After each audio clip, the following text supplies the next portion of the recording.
Today we have Jeff Clark, AKA the Gold Advisor. And, in every industry, whether it's tech, whether it's gold, whether it's politics, whether it's mainstream this or that, there's always something that we've kind of popularized as a term called quote unquote thought leaders. And as I got more and more interested in understanding the monetary system and gold and silver, I found some of the thought leaders in that niche. And Jeff Clark is one of them. He's specifically silver, has an incredible background. So we're very lucky to be joining him. He also works directly with gold, silver, and maybe people are aware of that through Mike Maloney's channel and the Hidden Secrets of Money. And as if I'm aware, Jeff, you actually run basically the entire website, all the blogs, all the articles, everything you guys are surfacing from gold, silver. Is that correct?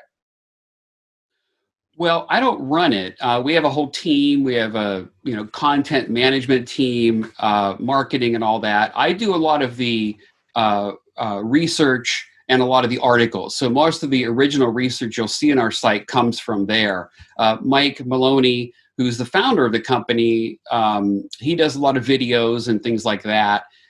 In fact, he's most famous for his series called The Hidden Secrets of Money, which you would love if you haven't seen it, and your audience would probably love. They're like movie quality productions that are really cool and explain the difference between money and currency, and goes into all of that. They're really fantastic. But yeah, I publish exclusively for goldsilver.com. All my research is featured there. I affiliated also with SWP. It's a bullion depository in the Cayman Islands. I'm on the advisory board with them, and they sometimes publish my things, but I'm pretty much exclusively with Gold, Silver, and Mike Maloney. So you could tell as soon as you start talking to you and following you on Twitter is you're super passionate about gold and silver, and it's fun, like you have your dream career. So what's your kind of background and what brought you into gold and silver originally? So my father owned a bunch of mining claims in California, Nevada, Arizona. He was heavily into it. He retired early, got into mining, and the first time he went gold panning and he saw that little gold nugget, in the bottom of the pan, that was it. He was hooked. No way. He's been into it ever since, and he had mining claims just really all over the West. He was a prospector. He wasn't a miner per se. So he was doing more prospecting, but he got so good at it that he actually won some gold panning contests. Yes, there are actually those things exist. He won some of them. And he was part of a group that if you wanted to buy this fancy new metal detector and go out and try to find gold with it, that group would teach you how to use it, and they would guarantee that you would find gold on the first time they took you out and showed you how to use it. That's how good he was. Now, a lot of this is placer gold, which is very small and flaky. It can be nuggety, but it's very tiny stuff. Okay. Because California's been picked over a lot. And most gold today, believe it or not, is not visible. It's microscopic, and so only when they test the ore and find out how much gold is contained in a ton of ore, and a ton of ore is about maybe 2 small wheelbarrows worth of dirt. They'll be excited if they find like 1 gram of gold in those 2 wheelbarrows full of dirt. So that's how small it is, and it's only when they put it all together and process it and refine it that you actually get a gold coin. So, but that's my background. I didn't get into it as much as my dad did. I was more interested in investing in it and making money with it, but he really enjoyed it. Prospecting is kind of like fishing, right? You never know what you're going to get. You don't know how long it's going to take you. Well, that's the same way with gold panning. You don't know what you're going to find that day, if anything, or how long it's going to take you. So it's kind of like that, but it's a great hobby, but as far as making money, that's probably not the best way to go.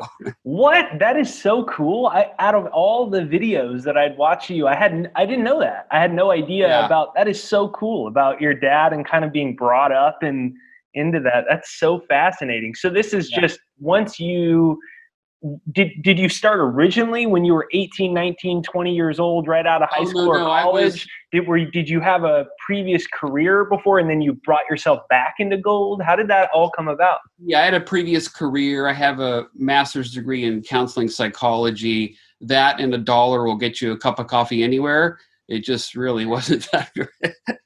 It wasn't that great. I gotta be honest, but anyway, I did vocational rehab counseling for a long time. And then my dad got into prospecting. And so I joined up with him and did a lot of that. But again, I wanted to marry up my ability in writing with the gold industry. And so I ended up getting hired at Casey Research. I don't know if you know that name. Is that Doug Casey's company? Right, exactly. So I got hired there, worked with Louis James for a long time. He and I were pretty much the metals division.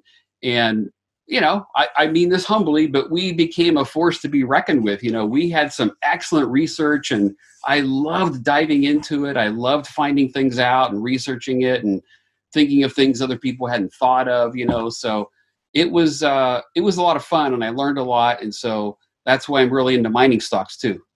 Fascinating. So that is so cool. I've never met anyone that was that involved, going back to your father and all that. So since you're obviously you talk about yourself humbly, saying you didn't get in as into gold and mining as your father, but clearly you're a head researcher. So let's start at then, why gold and silver? Why gold, especially for people that don't own it? Maybe they never thought about it, but then you're kind of seeing it buzzing around right now because there's so much weird things going on with the economy and the debt and the money printing. And and then maybe there's people that are more in my generation that the words weren't even uttered in their household, and maybe they're in their 20s or early 30s and they're starting to hear it. So let's start out there, out of your clearly analytical mind and years of research and years of experiential knowledge. Why gold and silver? So I loved gold and silver when I first got started with my dad and started researching it, that sort of thing. But what I really learned was the importance of gold being a cornerstone asset to a portfolio. And that may sound crazy in today's world when there's so many financial assets and you have people like Warren Buffett out there saying gold has no utility. It's silly to own it. You know, it's just a rock. But the thing is, he'll say gold doesn't produce income, doesn't generate income or produce dividends. But that's a good thing. You want an asset that isn't going to have to worry about quarterly reports, what dividend it's going to pay, performance. You want something that's an asset that is currency based, that is monetary based. And that's the real key with gold. We've done long-term studies that shows gold in a portfolio outperforms portfolios that have no gold in it.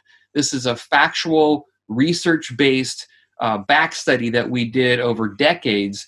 And even CPM Group, who's a consultancy in the industry, they did a study showing that going clear back to 1965, portfolios with 25% gold in them outperform portfolios that have any other mix of gold in it. So it acts, and that's because it acts as a hedge. Look at what happened this year. Gold is up this year, even when the stock market was down. And that's the real beauty of gold. It's a hedge. But the ultimate thing about gold, it's the purest form of money. So, Jake, is this money? No, it's currency. Very good. Very good. Excellent. Most people wouldn't acknowledge that. This is currency, right? And a lot of people think of it as money, but here's the thing. It's a medium of exchange, which is why we think of it as money, right? But it's not money because going all the way back to Aristotle, you know, the definition of money, it also has to be a store of value. So the store of value is this. I didn't have a gold one to show, but if you can tell where that is from, I don't know if the camera. That's a Canadian maple. Very good. Excellent. That's a 1 ounce Canadian silver maple leaf. I'd rather have a gold one, but I don't keep any gold in the house right now. So. But that is a store of value, and that's the whole point. Ultimately, At the end of the day, that's what gold and silver are. They're a store of value, because this has lost, I think the latest stat is 96% of its purchasing power since the creation of the Federal Reserve back in the early 1900s. Wow. This, and especially gold, has lost no purchasing power. You can take 1 ounce of gold and go buy a suit back in 1913 when the Federal Reserve was first created. You could take 1 ounce of gold today and go buy a suit with it. Okay? So whatever a suit cost back then, you couldn't use these to go buy a suit because they've lost too much purchasing power. And that's the great thing about gold and silver. It's a set it and forget it investment. You stick it in your portfolio, and on a long-term basis, it's going to not only shield your portfolio from crises and all kinds of negative events, and again, there's plenty of documentation we have to show this, but it's also going to maintain your purchasing power over time. And it's also a great asset to leave to your heirs. So amazing. So can you elaborate a little bit more on the reason that I knew that was currency is just because so many times watching you tweet and watching Mike's videos about it on current, like that was, I learned that from you type of folks. But can you elaborate more on what that means, the currency versus money? What are you talking about exactly? Well, currency is just that. It's the dollar bills in our wallet. It's what we use to pay our bills and buy things and all that thing. Currency is something that can be hand to hand. I can give you a dollar bill and get a product or a service from you for that. I can buy your book with those dollars, right? So, but with gold or silver, especially with gold, that is a store of value.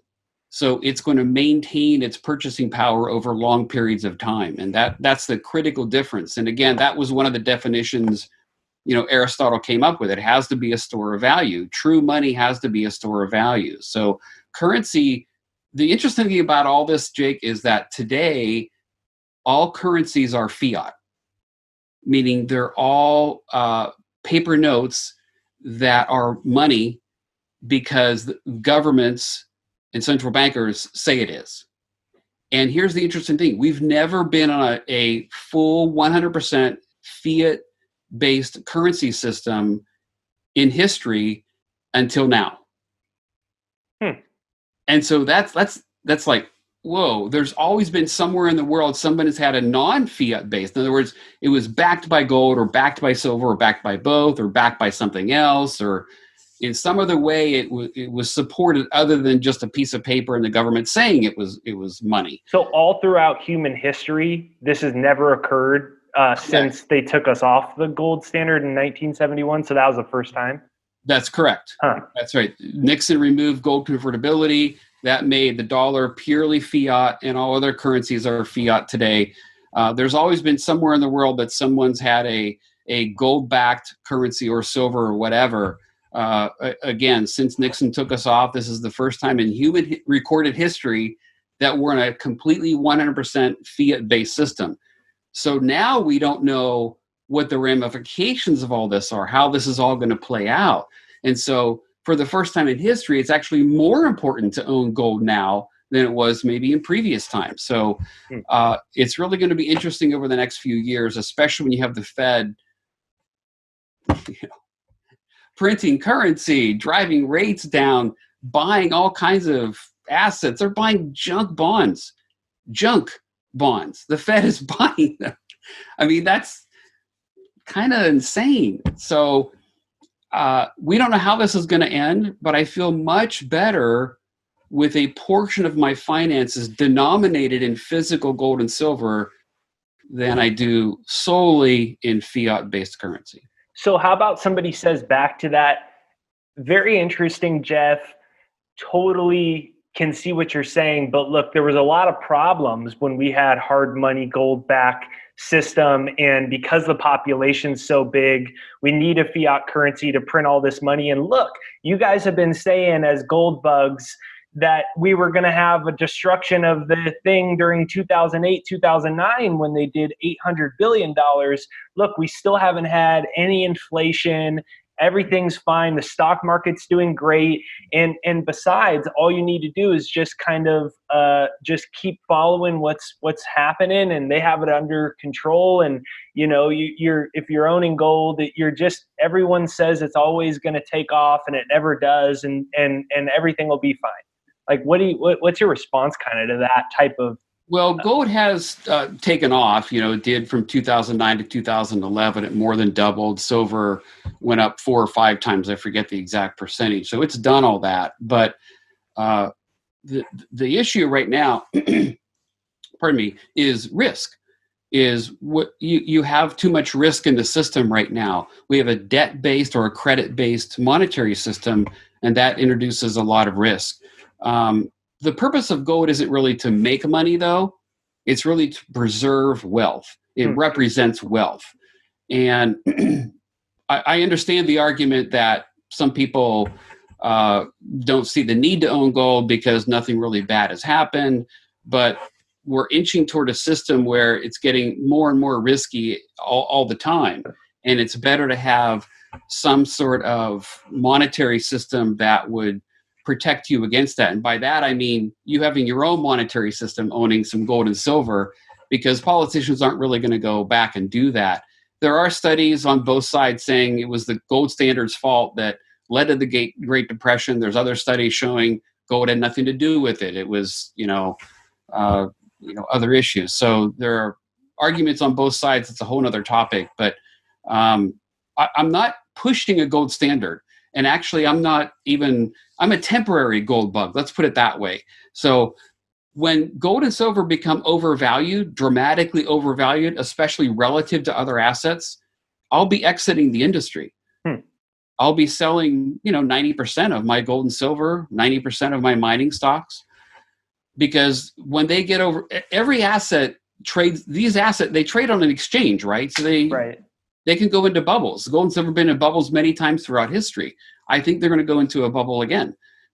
When they do, and if they do, then I'll be exiting and I'll be buying other assets that are dramatically undervalued, whether that be property or stocks or whatever the case may be.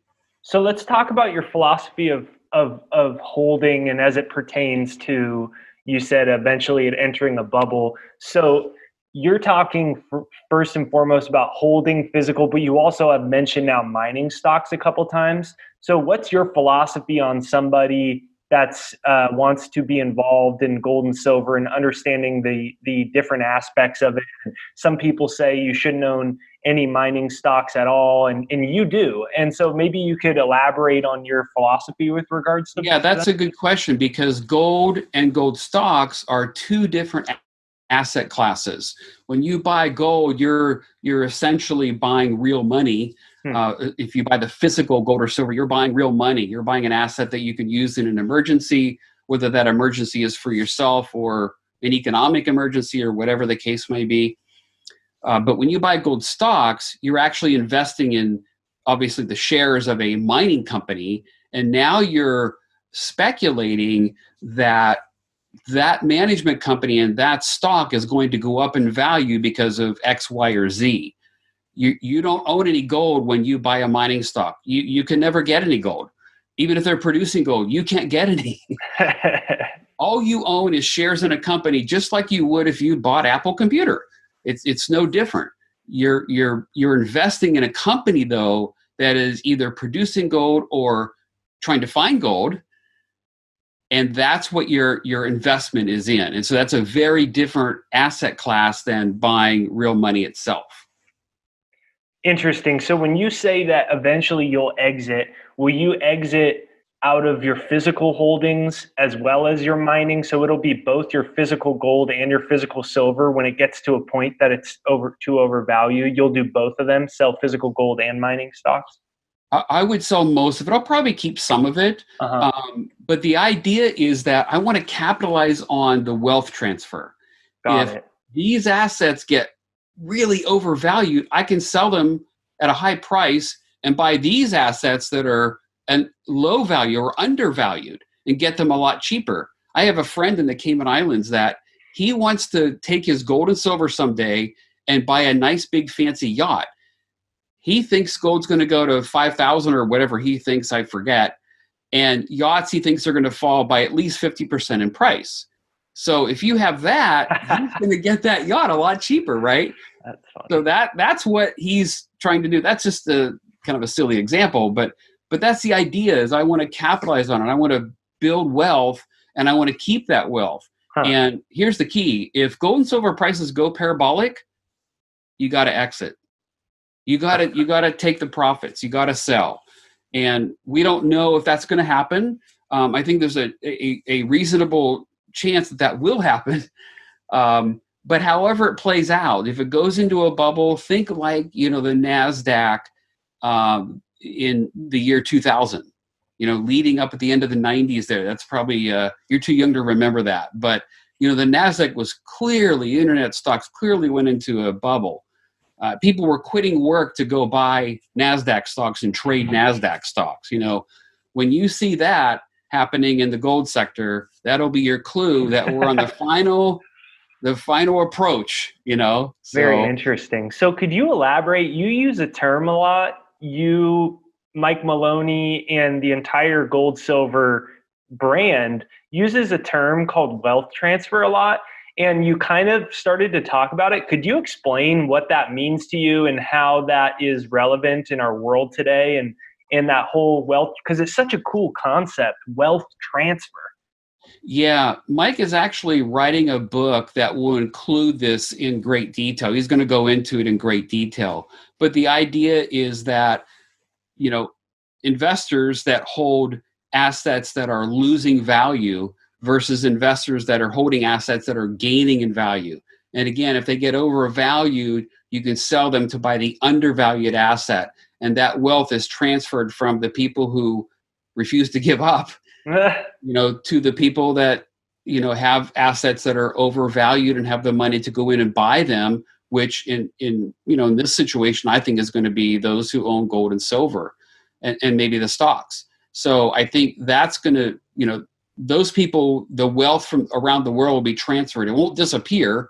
The property I own isn't going to disappear, but I can buy other property at a much lower price with the assets I've accumulated that have gained in value because of that setup. I don't know if I explained it right. No, that makes perfect sense. So is this correct? Like kind of what you're saying is that you think your thesis is that kind of wealth transfer will occur because there's so much money printing that's been happening that it's making the economy like unstable, and like that's the cause of it starting to happen? Yes. I don't believe in a free lunch, right? That's the core concept, right? Yeah. So you can't do the kind of things that the Fed and other central bankers are doing and not expect there to be any kind of ramifications. It's not all roses just because they've temporarily pumped money into the system and stocks are going up again. That doesn't mean everything is okay. You can't dilute the currency to that extreme and of extent and not expect there to be consequences. They've lowered rates to basically zero. So that's punishing savers. That's punishing one group of investors and rewarding another group of investors. I think, there's going to be fallout from all of that. The biggest thing will probably be the dilution of the currency. And by the way, you mentioned earlier, there's been no inflation. Did you know that the purchasing power of this dollar is 1/3 less since Y2K? Now, your audience may be too young to remember that. I don't even know what that is. Okay, so in 1999, there was a couple movies about it. It was a fun thing where the computers were going to go over and they weren't going to go to 00. It was called Y2K, and it was going to break down the whole system. Okay, so this was New Year's Eve, 1999, right? Okay. So it was going to cause havoc all over the world. So since then, so basically what I'm saying is since the year 2000, the amount of cumulative inflation just since then has dropped the purchasing power of the dollars in your wallet by a full 1/3. You can look it up on the CPI inflation calculator. It's right there. And that's assuming the CPI is correct. And a lot of people don't feel it accurately measures inflation. So the idea is that there's been this continual leak going on in the value of your currency, right? Wow. And so, of course, it can pick up. The biggest monetary effect could be some type of inflation. That would really send gold and especially silver a lot higher. But it's not about inflation. It's about crisis, right? It's a hedge. It's about hedging against any type of crisis that's out there, whether it's monetary, geopolitical. Gold's gone up a lot during periods of war, which makes sense, right? Yeah. It goes up when other markets crash. Gold goes up during recessions more often than not. There's only been 2 recessions in the last 50 years where gold didn't go up. One, it was flat, and one, it was down like 9%. All the other recessions, the gold price went up. It goes up during stock market crashes a lot of times, during other types of crisis. So, whatever it may be, I think there's so much risk in the system right now that it's going to pop gold and silver higher at some point. That's amazing. 1/3 since 1999 or 2000. That's incredible. So that's like 20 years. So right. That's what you think. Some people say like the whole world's gonna explode from this money printing, and like we're gonna be like caveman and like all like they're like the most doom and gloom possible. You think it's more realistic that it's just like things are quote unquote normal, but people have like less jobs, or even if they're making 50,000 a year, it just buys you significantly less, and then people like can't put their finger on exactly what's going on, but there's this subtle increase where you think like I make 75,000 a year, but it's worth 50% less, and like there's this weird kind of like eerie, like that's kind of what you think. I don't think the world's going to blow up and we're going to go back to caveman. I think the dollar is going to fall. Now, you had Brent Johnson on it, Santiago. Yeah.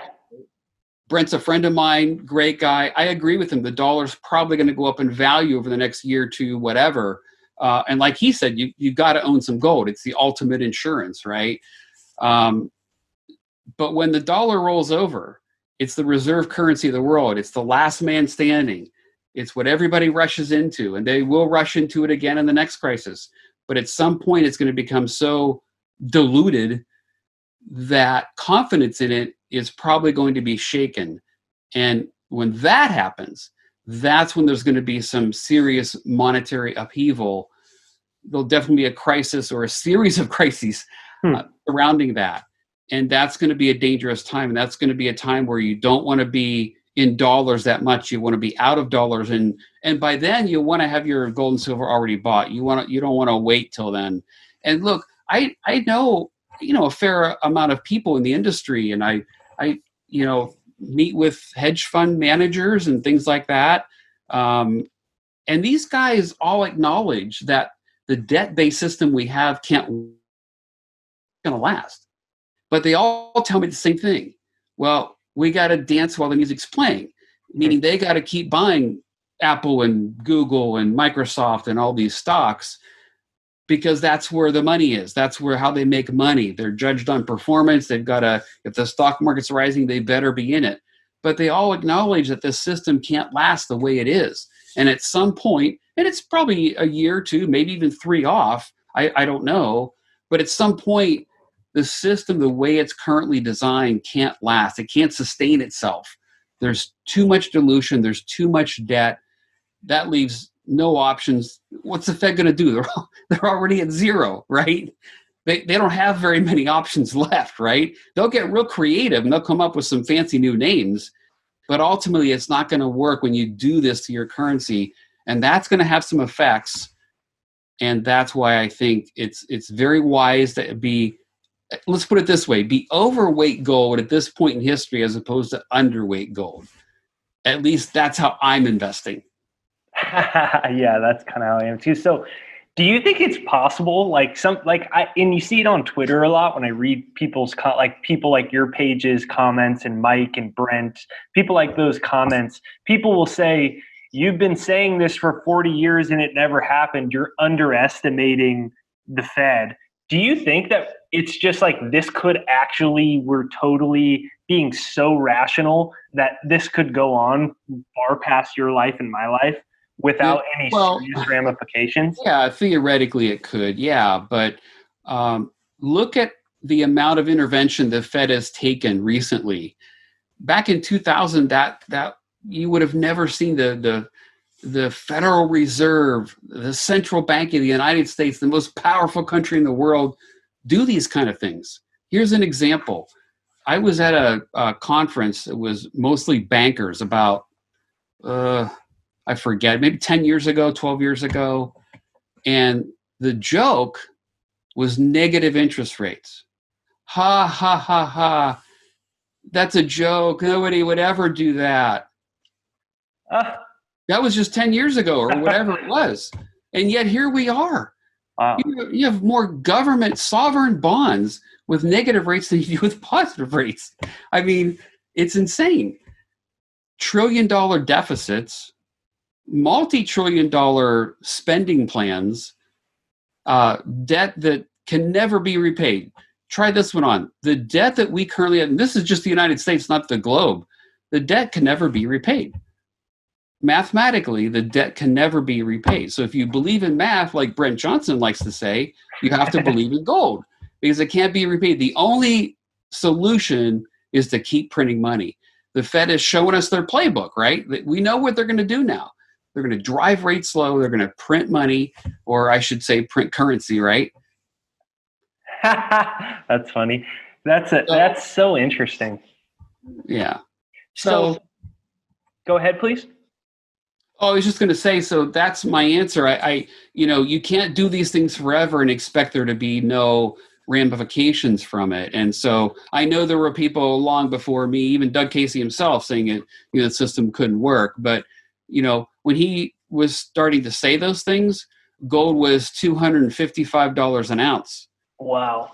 It's over $1,700 an ounce now. So clearly a lot of people think that gold has some value and it's good to own. So that's crazy, $200 an ounce. So now let's talk about how people can prepare and profit off of it, or what you're personally doing. So having physical gold and physical silver, I guess, pretty self-explanatory. What about the mining stocks? Why is that something that you personally are interested in? Because it's actually if you want to use a term, it's kind of like a heated topic within the people that are into precious metals. Some are like hardcore purists that say never touch it, and they think you're stupid if you do.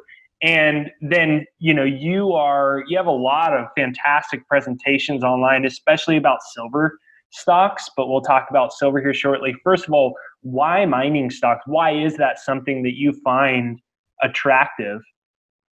I personally love it because buying a stock that's going to go up 10% a year and pays a 2% dividend, frankly, bores me. So part of it's a function of my personality, right? So but I know the industry. I've been in it a while, so I feel comfortable with the higher degree of risk. There's really two kinds of precious metals investors out there, right? The ones who are the purists, right, that buy only gold and silver. And then there's the ones, and I know many of them, they would never buy gold and silver. It's an inert metal. Why would I buy that? And they only invest in gold and silver stocks. Well, I'm neither of those investors, or rather I'm both of those investors, right? Yeah. So I have gold for defense, gold stocks for offense. And again, there'll come a point where I'll be underweight gold and sell my stocks or be out of that industry. But that's down the road. We're nowhere near that at this point, So that's the basic difference. I own gold for defense as my wealth preserver, and I own stocks to try to increase my wealth. So when somebody says, hey, look, if you're going to be in the stock market, you should just own these big, huge tech stocks and these big, huge main things, why would I want to own the mining stock? So if I was a big hedge fund manager and I wanted you to explain to me the financial attractiveness of owning a mining stock, what is it about? Is it the free cash flow of it? Can you elaborate on a few of the points that you find most powerful, unique, interesting about mining stocks that make them, in your opinion, a must-have on some level of your portfolio? Yeah, that's a big topic, and I'm going to probably have to write a book on it, right? So, yeah, but, you should. First, a lot of those guys that are saying they have to buy Apple is like I'm talking about before. They have to dance while the music's playing, right? So that's why they're buying it. That's where the profits are right now. But even if you look at the Warren Buffett indicator, if you know what that is, GDP divided by the stock market or vice versa, it shows that the stock market as a group, as a whole, right now is more overvalued at right now than any time in history except during World War II, I think it is. Whoa. So even just pulling up the Buffett indicator, anybody can do it themselves. They can do a search for it and pull it up and you can see where it's at. And this is Warren Buffett, the greatest stock investor of all time, right? Who hates gold. Even his own indicator shows they're overvalued. But to answer your question, the thing that I like about him is, and this is the secret word, it's leverage. So if the gold price goes up, let's say 10%, okay, all of a sudden earnings of the company might double on that little bit of a move. So gold stocks, those that are producing metal, have a high degree of leverage to a rise, even just a small rise in the price of the metal. It dramatically increases their earnings and their cash flow. It puts, like I like to say, green on the screen of all these traders and Wall Street guys, right? All of a sudden, they're looking at their screen, looking for stocks, and boom, all of a sudden, all the gold stocks have green, for earnings when everybody else is losing money.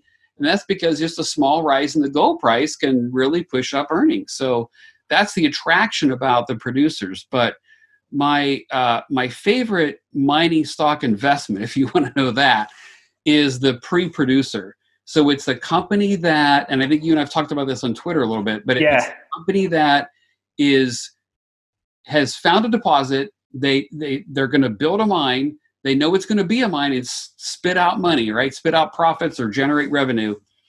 And when they decide they're going to build that mine, if you buy the stock at that point and hold it until they very first pour metal, which is about a year and a half, there's a 90% chance of a 90% rise in the stock price during that 18-month period, believe it or not.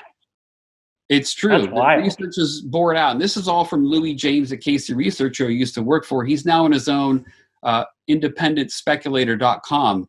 But he's done exhaustive research on this, and that's what the data shows. So it doesn't win every time, but more often than not, it does, and it does well. And it makes sense when you think about it, because this gold company has been doing nothing but spending money, right? Spending all their cash trying to find a deposit, prove it up, develop it, get it permitted, build a mine, and now all of a sudden they're going to generate revenue. They're actually going to produce gold. And so that demands a re-rating. They get re-rated because now they're not a money spender, they're a money generator. They're a revenue generator. Interesting. So that's like Mag Silver and companies? Sorry? That's like Mag Silver and companies like that? They're like... Mag Silver is one that's in that sweet spot right now, exactly. And it makes sense because they're getting re-rated, generate revenue now, and that's a really good time to and that works, by the way, not just with gold and silver stocks, but any mining company. The gains tend to be bigger with gold and silver because they are monetary metals. They attract investors more. But that's, and then the other category would be your juniors, and those are very speculative, but those are the ones, of course, that can turn into 10 baggers if you happen to buy the one that makes a major discovery, right? And so the trick there is you can't put all your money in one. I've invested in many of those that went nowhere. Some have lost money. You have to buy a basket of those, and you have to screen for the best ones and that sort of thing. But if you hit the right ones, boy, that can really be it can be life-changing almost, really. Yeah, that's what seems so interesting is when the price of metals really does move, and it seems like the type of climate over the next few years where it should. Seems like some of these things that are these juniors that are $2, $3, $4, $5, they may go up 5x. So let me ask you, you're someone that's you're like one of the world's living experts or aficionados on silver, which is like an even smaller niche of like quote unquote thought leaders. Like you're really obviously at the core is gold, but let me ask you, you're someone that's really because there's people like Jim Rickards that are huge on gold and they don't really care that much about silver. Let me ask you about your allocation percentage wise to gold versus silver and physical, as well as mining stocks? And then maybe you could tell us a little bit about why you're so passionate about silver as well. Well, I do think you need to own both gold and silver because they're a little bit different. I mentioned earlier about gold in a recession and stock market crashes and all that. Silver doesn't do well in those periods. And we've seen that this year, right? Silver's still down 1 or 2%, I think, on the year. Gold is up. It's up more than all the stock market indexes. So they have different characteristics that respond to events differently. The big thing with silver is going to be a monetary event, especially inflation. That's when you want to be positioned before that happens. So for me personally, I think I do have a little bit more gold than silver value-wise, but that's because silver's been dormant and the gold price has gone up, right? So I have exposure to both. But the interesting thing about silver is it's such a tiny, tiny industry. It's almost like a rounding error on the balance sheet of any major company out there. And here, I'll give you an example. So if you took all the silver companies, the producers that actually produce silver, of those that produce over 1 million ounces a year, and that's kind of a threshold. Anybody below 1 million is not really considered a major producer. There's only 12 of them. Wow. So if you added up the market cap of all those 12 companies, Apple Computer could buy all of those with 5% of its cash. Oh my gosh. Of its not its market cap. So it's not even an apples to apples comparison, right? It's just them taking a little bit of their cash. They could buy literally the entire primary silver industry. Wow. Now, most silver is produced as a byproduct, right? 75-80% comes from byproduct produced, like a copper mine that has some silver in it, a gold mine that has some silver in it. Of the primary ones where the primary deposit is silver, there's not that many of them. It's an extremely tiny industry. And the ramification, of course, is that it doesn't take a lot of money coming into it to just blow it up. And that's why you'll see some of these producers, my favorite of which is, as you know, from Twitter, First Majestic Silver, because they've demonstrated extreme leverage of the silver price in the past. They don't just double what the silver price does. They are 3, 4, 5x what the silver price does. And there was one period, I think it was in 2016, where they did 10x of what the silver price did. So they have extreme leverage. And it's because this industry is just so tiny that just a little bit of money coming into it can really ignite the prices of these shares. Very interesting. So a lot of people say silver is a poor man gold, and a lot of people that are even maybe now they're getting a little allocation to gold, either physical or mining stocks, but they're not interested in silver. And it seems to be so beaten down. It just can't, seem to get up there. What do you, when somebody says, so I'm staying away from it, what's your personal predictions on silver and your feelings about where it is right now? Oh, well, it's definitely undervalued, but I would say to those people, that's fine. Don't invest in silver. At least you have gold. And I would start with gold. I really would. Silver is real spiky. It's real volatile. But if you catch that volatility on the way up, it can be very profitable, right? And that's not just for silver bugs. There's a lot of mainstream investors out there that know this. And if they see it start to move, they're going to want to capitalize on it. But just to give you an idea of how undervalued it is, there's the gold-silver ratio, right? It's the gold price divided by the silver price. And the highest in history it hit was 100 back in 1991. And it spiked to 123, I think, in late February, early March, when we had the big sell-off there. In this year, it went to this year. Yeah, and it's still at 100. It's at 99 something as we speak. So it's dramatically overvalued. The long-term average is like 50.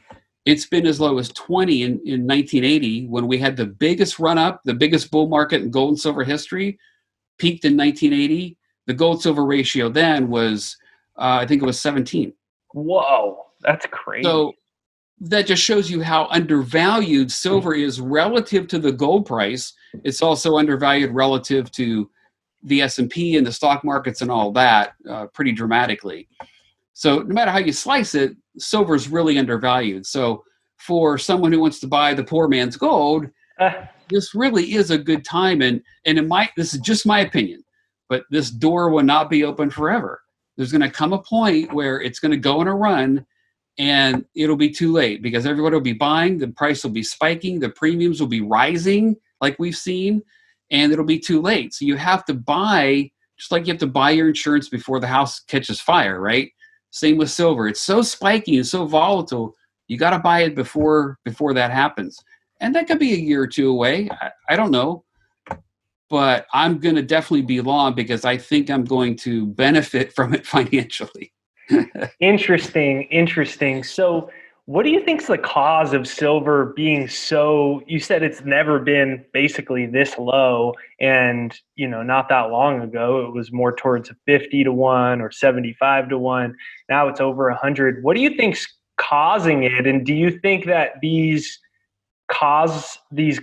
like causal forces towards keeping the price down, whatever they are, do you think that it's going to change and silver will finally go up, or is gold just going to leave it behind? Or well, anything could happen, right? But that would be a first time in history. If you look at all bull markets in gold and silver, gold always leads. Gold starts out first, silver follows, it trails. But in every single modern day bull market, all 5 we've measured since the 70s, silver has passed gold and outperformed it on a percentage basis every single time. Oh, wow. Every time silver's outperformed every single time. Wow. Yeah. In modern history with free trading prices and all that. Yeah. So now, does that guarantee it's going to happen again? No, but history suggests that it will. And the reason silver is so low now relative to gold is because, as some of your viewers probably know, it has a very high industrial use. 55% or so of all silver goes toward industry. Another third goes toward jewelry. And so if your economy is impacted in a negative way, such as it has been recently, right? Why would, the use for industry for silver go up? Why would jewelry use go up? It wouldn't. It would go down. And so that's put pressure on the price. Whereas gold, it's only 11% industrial use. Everyone thinks of gold first as money, not as an industrial product. And that's correct based on its usage. So that's why silver's down. What's going to change it?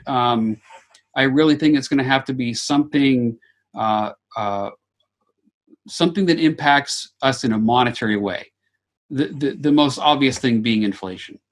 So if you think that the gross amount of money printing that we've seen could lead to inflation, you want to own gold, but that's when you really want to have some exposure to silver. Very interesting. So I can't wait, quite frankly. This is going to be exciting. When they go on a run, I mean, hey, I could be wrong, and I'm not giving anybody advice despite what my Twitter handle says, the gold advice. I'm not. But for me personally, I'm heavily long in physical gold, physical silver, and the mining stocks. I could be wrong. I could be knocking on your door, holding a tin cup out, wanting some water. I don't know, someday, but I wouldn't be able to help you because I just don't think there's a free lunch. I think there's going to be ramifications. I think people are going to. There's no rush like a gold rush, right? People are going to come back to it. It's happened many times in the past. In my opinion, I think it's going to happen again. Yeah, I wouldn't be able to help you in that scenario because I'd probably be looking for something at that point too, because I'm so heavily, and sometimes I feel like a nut job a little bit. And I think as I've grown in understanding, I've developed such a more long-term view. And I ask you, in kind of as we're coming to a conclusion, what is your expectation in your own head of how long you are intending to hold your gold, your silver until, things start moving, your mining stocks? Like, what's your expectation in your head? That's a good question. It's a fair question, but obviously it's unanswerable. We don't know. And really, the best way to think of this, at least I found for myself, is you got to take what the market gives you, right? I think the market's going to give me gains in gold and silver and mining stocks. What I don't know is how long that's going to take. I think the deflationary stuff that's going on now will have to subside. And when you see that first hint of real inflation rising, that's when you probably want to get excited. I don't think it's going to be 10 years. I don't think it's going to be next month. So, I wish I knew. I wish I had that answer. Do you personally think that we need to have that shift out of this deflationary environment? What do you think will cause that? Do you think that all this virus stuff has to totally go away and your average consumer has to feel like they're vaccinated and the world is fine again? Or like, what do you think has to happen?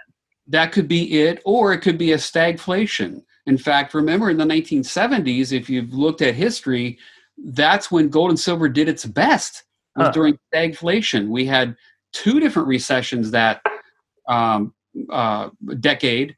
We had rising interest rates, runaway mortgage rates. We had armed conflicts. Russia invaded Afghanistan. We had an energy embargo, massive deflation, right? And gold and silver went through the roof. So now we did have high inflation during that period as well, but it was stagflation. There was deflation in many assets. There was inflation in consumer prices. And that's what drove a lot of people into gold and silver. We could have a stagflation again. This may not go away. Look, we're talking about second spikes, and pretty soon we're going to be into the fall, the flu season. This may not go away for a while, but it's really a monetary issue. That's what you want to kind of focus on when we shift any kind of inflation in consumer prices or the CPI or whatever. It doesn't matter necessarily what the rest of the economy is doing. If we get inflation, that's going to be a biggie. That'll be a major catalyst for gold and silver. So I'd never heard of that word stagflation before I started studying people like you, and I'd never heard it my whole life. So what that means basically is production of the economy itself is going down, but the price of things is going up. Is that Exactly. what that means? Yeah, it means you could be in a recession or a low or no growth economic scenario, right?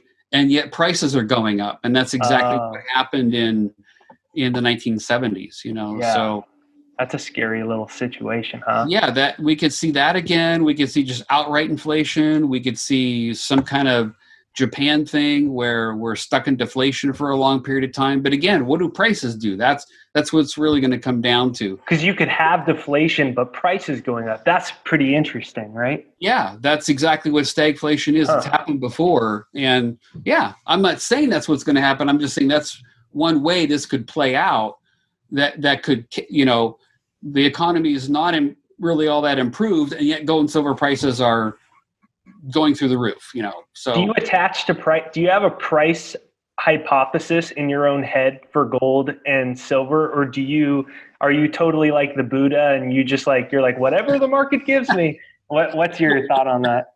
The Buddha, the gold Buddha, right? There's a Twitter handle for you. I do take what the market gives me, and I don't like to give price, because what happens if we get to 5,000 and that's not enough? Oh, it's going to go to 10. What if we get to 3,000 and it's like it's starting to roll over? So you got to kind of play it, as it goes along. You got to see how it all plays out. I don't think we'll go in a gold standard, but if politicians would hate that. But if we did, that would change things too. So you have to kind of see how it plays out. I don't want it to go to $10,000 because of what that would mean is happening in our society. A $10,000 gold price, 10x from what it was, a few years ago, that would mean some pretty ugly stuff is going on. Yeah, I was thinking about that recently. Like even $3,000 gold, I'm like, that probably means things are not gravy in the world. And it's, it's an interesting thing to think is like, when I first bought a lot of gold and silver, I was like, I want this to go to $10,000 and I'll get rich. And then I'm like, I don't know if I want that, but Right. it's nice to be Right. Because prepared. other things will be crumbling around you. You'll have family and friends that don't have significant exposure to gold that are suffering.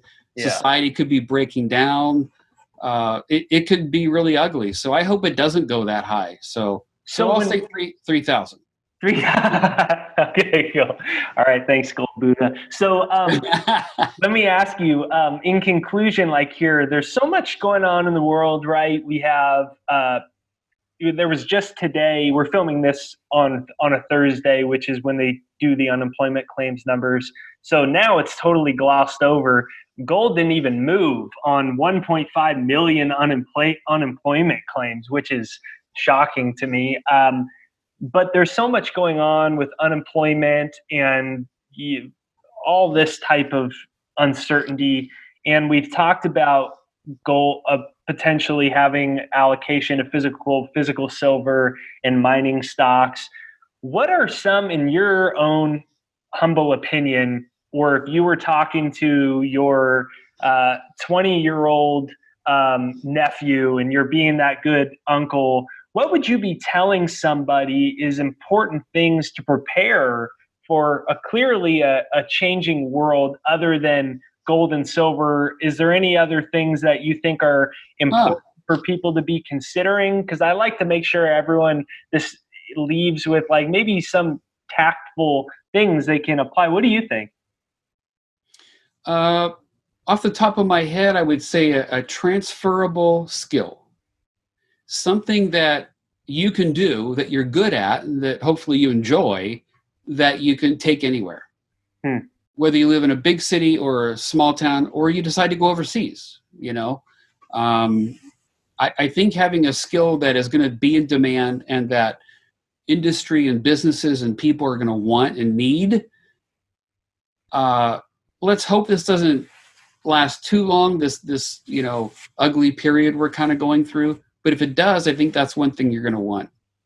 So well said. I've been I've been talking and thinking about, it's almost like we're going to move away from, hey, do you have 40 hours a week to work, to what is your skill? And I think that's such I think it's the question that is important to ask. I really like that idea of it being transferable. That's such an important element. You want to be invaluable to at least one industry or one sector that isn't going to get killed by deflation or inflation.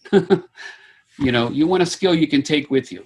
And one that, who knows, with future closures with viruses and stuff. So that's very well said. So in conclusion, what do you think about what's right now? We've got gold at like, I looked this morning and maybe it was at like 17.24. It was down like $6 with 1.5 million unemployment claims. Silver was down 25 cents. Where do you think we're at right now with everything? And kind of what are your final thoughts? I think a lot of that, the reason gold probably didn't respond to that, in my opinion, is probably already built into the price. Everybody probably already expected an ugly number. Gold trades 23 and a half hours a day around the clock on all major exchanges around the world. So it's a tradable asset, right? So buyers and sellers can always push the price around depending on what's happening. I think it's just like anything else. They bought the rumor or sold the rumor and then bought or sold the fact, however that goes. So that's a little bit of what's going on. But for me, it's a little bit less about what it's doing today or what it might do tomorrow. And it's a little more about how many ounces do I own relative to my net worth? What are my savings denominated in? Are they denominated in hard assets and real money, or are they denominated more in, fiat paper? I want to lean more toward hard assets. I want to lean more toward having an accumulation plan in place of physical metal, because I think this is the place to be. So that's a little bit more of what I focus on. I do think gold's going higher. I'd be shocked if gold fell below 1,500 again in this cycle. I would be shocked if it did. It might, but I doubt it. Interesting. So last but not least, tell me something you're excited about right now in your life, the world, gold, silver, anything. Tell me something you're excited about with life right now. I think sometimes there's so much heaviness going on. It's nice to kind of re-steer our mind. So what are you excited about in your work, in your life, and gold, silver, anything? Well, I'm working on a book that I haven't told anybody about, so now I guess I did tell. But I'd like to write a book on mining stocks. So I don't know if it'll be published or not. Depends on certain factors. But I've been spending a lot of my time on that because we've had more downtime than usual, right? So, and I found a great new red wine that I like. So I'm happy. What kind of red wine is it?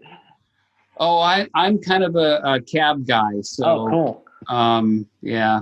I think it's awesome. You got to write that book, man. That sounds so great. I mean, in today's world, you can just, that's what I told you before our call. I self-published my first one. I'm happy to help you, with the setup, but you get on and you could start, make your own, the Gold Buddha YouTube channel, and you could break down a lot of these things and everything could redirect to the book. I think that would be a very useful thing. Would be some further education, especially on mining stocks. That's one we don't have. So I think that would be there's some books out there, but not a lot. Yeah. Some of them are outdated now. You can't walk into Barnes and Noble and buy a book on mining stocks. You can buy it on stocks, you can buy it on gold and silver, but gold and silver mining stocks, I don't see that there. So don't tell anybody. I'm going to try to write and be the first one out there. No, that sounds fantastic. Everybody, make sure you hit the like button to let Jeff know he needs to do that, and give him a tweet at Gold Advisor and send him a tweet and let him know you're excited. Is that what it is, right?